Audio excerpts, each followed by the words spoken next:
Did you know that Taylor's ring did not become famous because of the fact that it's made of old minecut? It became famous because of the whole vintage look of the ring. So today I'm going to show you about different type of vintage rings that's out there and what you should be looking at. First thing first that you should know, in vintage rings there are different kind of vintage depending on the location. So the most important vintage rings that you see in the internet are the European vintage rings. So I'm going to take you one by one. The first one is Victorian rings.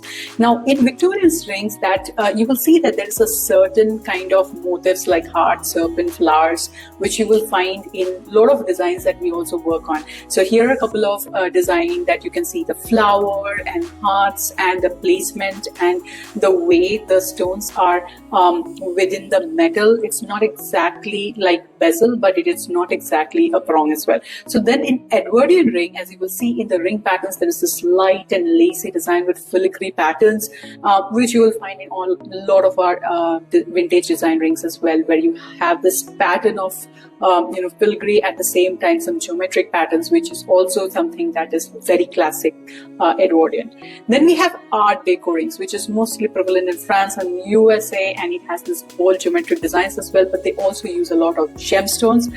I'm going to show you the one which we have done in colorless, which are beautiful Art Deco pieces for other clients. So the mostly what you will see is that it has also filigree details, but at the same time it has these artistic vibes in the entire detailing. Then we have Art Nouveau rings, which is more like dragonflies, lilies and flowing female forms inspired by nature. And you will see in some of the designs you have this flowers and leafy textures that comes directly from the art form. So these designs tells a story of each culture.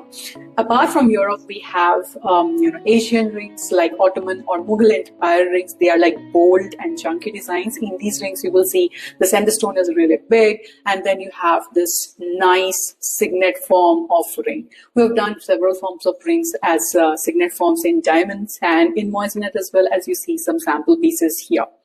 So what you should be looking at is, if you're going for this Turkish or Ottoman or Mughal rings, it has this big center stone, but at the same time there is some detailing work at the sides. Like in this ring you will see that at the sides you have the nature inspired stones around it, which also gives this vintagey look. So no matter whichever form of vintage rings you like, it is always going to be very, very different from the modern rings that you usually get. So let me know in the comment section what is your favorite.